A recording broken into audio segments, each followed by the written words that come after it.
요한복음 6장 어제 우리가 묵상한 말씀은 오병이어 말씀이었습니다. 기적을 모두가 보았습니다. 사람들도 배부르게 다 먹었습니다. 그래서 예수님을 왕으로 세우려고 했습니다. 그리고 나서 예수님의 행보는 예수님께서 사람들을 피해서 산으로 올라가셨고 제자들은 배를 타고 바다로 나갑니다. 자, 믿음 이후에, 기적 이후에 어떤 일이 벌어지는지가 이제 펼쳐지고 있습니다. 자, 16절과 17절 말씀을 보면 해가 저물었습니다. 그리고 제자들이 바다에 내려가 가지고 배를 타고 가버나움으로 건너가는데 이미 어두웠다라고 기록해 놓고 있습니다. 그리고 예수님은 아직 제자들에게 오지 아니하셨다. 자, 여기서 중요한 것은 아직입니다. 아직. 예수님께서 아직 오시지 않으셨다. 이미 어두웠고 예수는 아직 그들에게 오지 아니하셨다. 자, 지금 이 말씀이 제자들이 한 얘기입니까? 아니면은 요한이 이 이야기를 쓰면서 하는 겁니까? 요한의 이야기잖아요. 요한이 해설하는 거 아닙니까? 그러니까 제자들은 그 배 위에서 예수님이 오실 거라는 것을 기대하고 있었을까? 아니죠. 예수님은 산에 가셨으니까. 그런데 요한과 그리고 이 말씀을 읽는 우리는 예수님께서 아직 오시지 아니하셨다라는 말씀을 들으면 예수님께서 이제 오실 것이다 라는 것을 우리는 알고 제자들은 모르는 상황이라는 것을 우리가 알아야 됩니다. 그러니까 지금 요한은 우리로 하여금 이 말씀을 쭉 1장부터 써나가면서 우리에게 계속 기대감을 심어주는 거예요. 어떤 기대감을 심어주시는가? 메시아, 그분, 예수님은 오실 것이다 라는 긴장감을 계속 가지고 있는 것입니다. 자, 그런 상황 가운데 18절 말씀을 보니까 강한 바람이 붑니다. 그리고 제자들은 이제 육지에서도 멀어졌습니다. 육지와 가까운 곳에 있는데 바람이 막 불어가지고 배가 뒤집어질 상황이라면 배에서 뛰어내려서 수영을 잘하는 사람이라면 육지까지 막 헤엄쳐 나갈 수 있겠지만 육지하고도 멀어진 상황이고 바람도 불고 그리고 또 그 상황은 어두운 상황이다라는 것을 알 수 있죠. 자, 이 세 가지는 두려움을 아주 증폭시키는 그런 상황입니다. 제가 예전에 강원도에서 살면서 어떤 일이 있었냐면 거기에 이제 그 북한강도 있고 이러니까 낚시터가 많았어요. 그래서 거기서 종종 밤에 밤낚시하러 오신 분들이 실족해서 변을 당하는 그런 사건이 있었는데 이유는 뭐냐? 그 바로 앞이 육지거든요. 그런데 빠졌는데 깜깜한 밤이니까 내가 지금 수영하는 것이 강 쪽으로 나가는 거지 육지 쪽으로 나가는 거지 알 수가 없는 거예요. 그 깜깜한 밤중에. 그러니까 무서운 거죠. 오늘 이 말씀에 나온 이 상황도 우리가 보기에는 그냥 뭐 호수에 뭐 이렇게 생각할 수 있지만 엄청난 두려움입니다. 그 두려움 가운데에서 예수님께서 오십니다. 그러니까 지금 요한은 그분이 오실 것이다. 예수님이 오셨다. 이 오심에 계속해서 강조를 하고 있는데 20절 말씀을 보니까 예수님께서 이렇게 말씀하십니다. 20절에 이르시되 내니 두려워하지 말라 하신대. 내니 두려워하지 말라 하신대. 내니라는 것은 뭡니까? 나니까. 예수님께서 요한복음 전체를 읽는 우리에게 이 말씀을 주시는 것입니다. 단순히 두려워하고 있는 제자들에게만 주시는 것이 아니라 단순히 어두움 속에서 배가 뒤집힐 것 같은 위험 속에 있는 제자들에게만 오신 것이 아니라 우리 인생이 어두웠고 우리 인생이 어디로 갈 바를 알지 못하고 우리 인생 가운데 풍랑 가운데 두려워하고 정말 힘들어하는 그 인생에 내니 두려워하지 말라라고 예수님께서 오시는 것이죠. 그래서 제자들보다 이 복음서 말씀, 요한복음 말씀을 읽는 자들이 더 큰 은혜를 받을 것입니다. 자, 요한복음 이 마지막 부분에서 오늘 우리가 읽을 부분은 아니지만 예수님께서 나는 생명의 떡이다 라고 말씀하시고 나는 세상의 빛이다 라고 선언하십니다.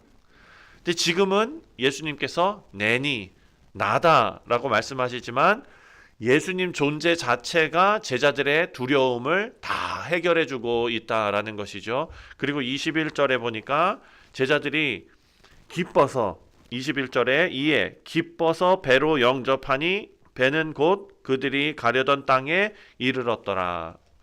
자, 우리가 다른 복음서를 보면 이 배 위에서 어떤 일이 벌어집니까? 뭐 여러 가지 일이 벌어지잖아요. 예수님께서 풍랑을 잠잠케 하시고 뭐 베드로도 막 그냥 나왔다가 뭐 물에 빠지고 뭐 이런 여러 가지 일들이 있는데 요한은 그거 다 생략하고 요한이 지금 우리에게 이야기하고 싶은 것은 예수님께서 오셨다. 예수님께서 이 땅에 오셨다. 예수님께서 여러분 마음에 오셨다. 이거 초점 맞추시는 거예요. 그래서 기적의 초점은 풍랑이 아니라 예수님께서 건너오심입니다. 무리를 건너오시고 뭐 이런 거 다 필요 없어요. 그냥 예수님께서 제자들에게 오셨다. 자, 니고데모가 예수님 찾아왔을 때 우리 3장에서 말씀 나눴는데 8절에 예수님께서 니고데모에게 이렇게 말합니다. 바람이 임의로 불매 내가 그 소리는 들어도 어디서 와서 어디로 가는지 알지 못한다. 이렇게 말씀하십니다. 예수님께서 오심, 예수님께서 가심, 이것은 우리가 상상하고 계산하고 우리가 생각하는 것을 초월하는 일이라는 것이죠. 사랑하는 성도님들, 우리가 초점을 맞춰야 될 것은 사람들처럼 예수님에 대해서 아니 어떻게 처녀의 몸에 예수님께서 잉태하셔가지고 오셨느냐, 이게 과학적으로 가능한 일이냐, 이거를 나한테 설명을 해라. 사랑하는 성도님도 오늘 본문 말씀을 보면 그게 부질없는 짓이라는 거예요. 그렇죠?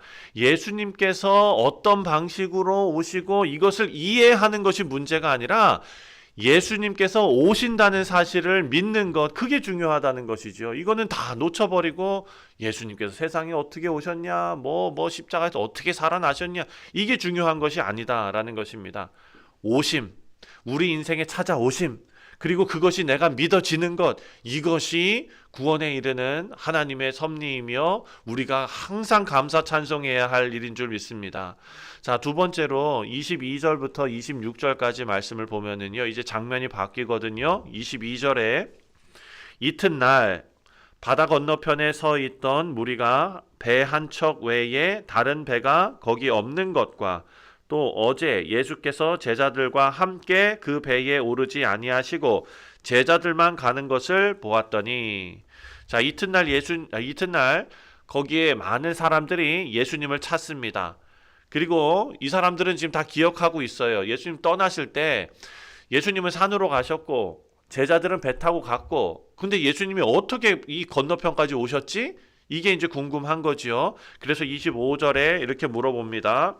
바다 건너편에서 만나 랍비여 언제 여기 오셨나이까 하니, 자, 언제 여기 오셨나이까는 예수님 몇 시에 오셨습니까가 질문의 핵심이 아니죠. 이 사람들의 질문은 어떻게 여기 오셨습니까? 이거 아닙니까?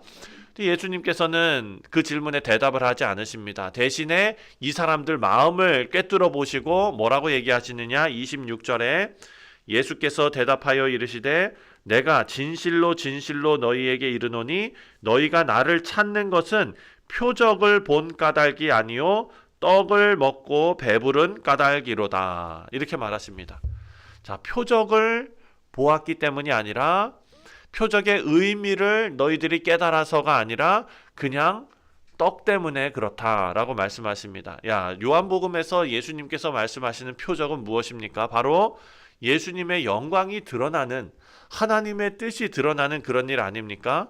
그런데 기적의 영광이 아니라 기적의 유익만 이 사람들은 구했다라는 것을 예수님 말씀하시죠.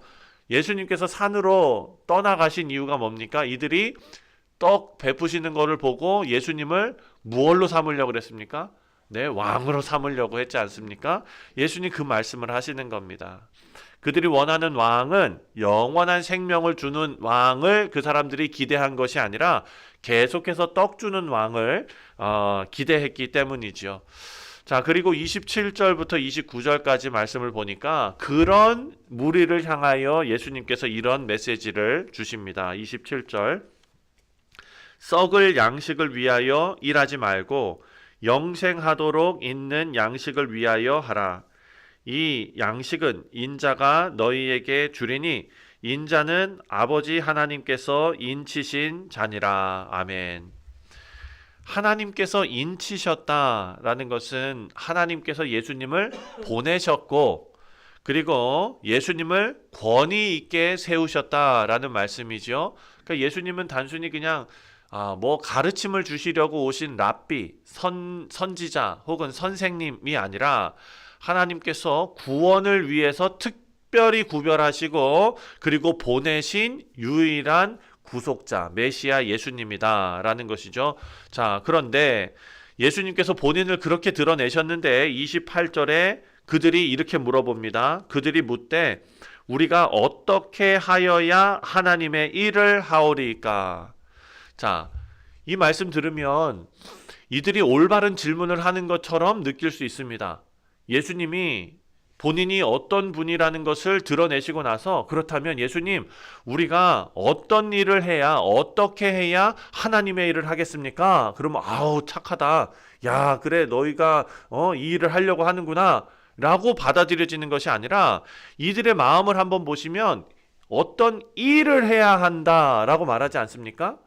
내가 어떤 일을 해야 합니까? 내가 착한 일을 해야 합니까? 내가 뭐 교회를 섬기는 일을 해야 합니까? 내가 뭐 사회 봉사를 해야 됩니까? 예수님의 대답이 놀라운 것이 뭐냐면 우리가 평생의 마음에 담고 살아가야 할 것이 바로 29절 말씀입니다. 예수께서 대답하여 이르시되 하나님께서 보내신 일을 믿는 것이 하나님의 일이니라 하시니. 아멘. 이게 복음의 핵심 아닙니까? 구원은 사랑하는 성도님들, 우리가 치성을 쌓아서 얻는 것이 아닙니다. 한 가지입니다.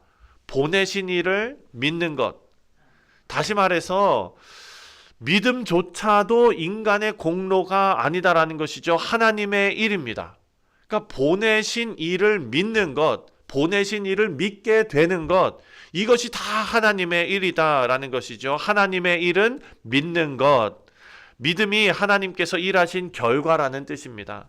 우리는 믿음을 만들어내는 존재가 아니라 하나님께서 주신 믿음에 반응하는 사람들이다.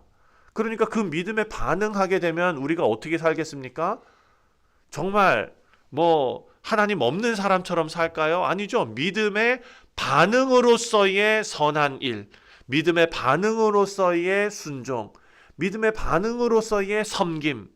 사랑하는 성도님들, 우리가 옛날에 저는 호롱불 켜본 적 한 번도 없습니다.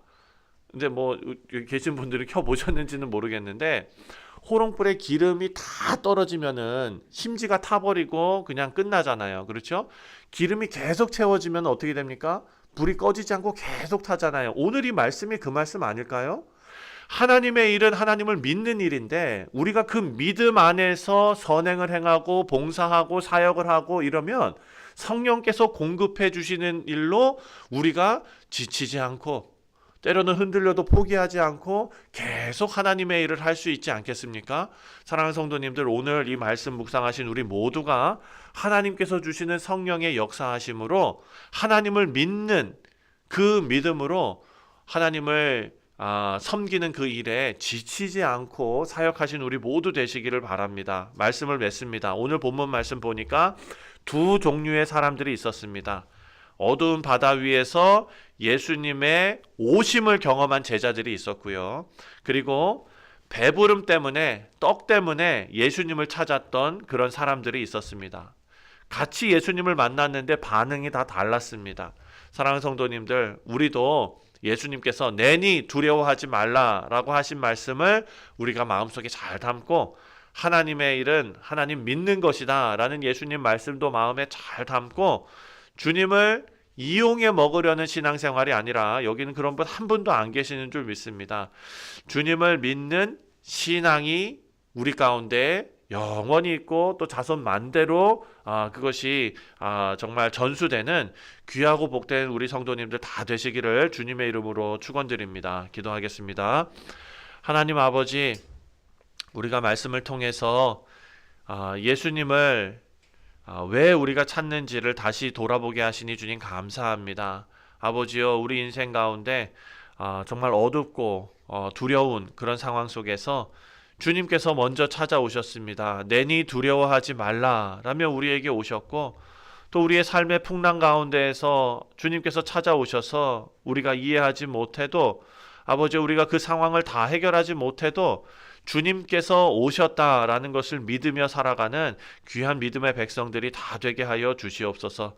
그리하여 하나님의 선하심이 우리 가운데 역사하시고 하나님의 능력이 우리 가운데 호롱불의 그 기름처럼 타올라서 우리의 삶이 온전히 주님의 영광이 되고 하나님 앞에 우리의 삶이 향기로운 제사가 될 수 있는 아름다운 인생들 다 되게 하여 주옵소서. 오늘 하루도 온전히 주님 의지하오며 주 예수 그리스도의 이름으로 기도하옵나이다. 아멘. 하늘에 계신 우리 아버지여, 이름이 거룩히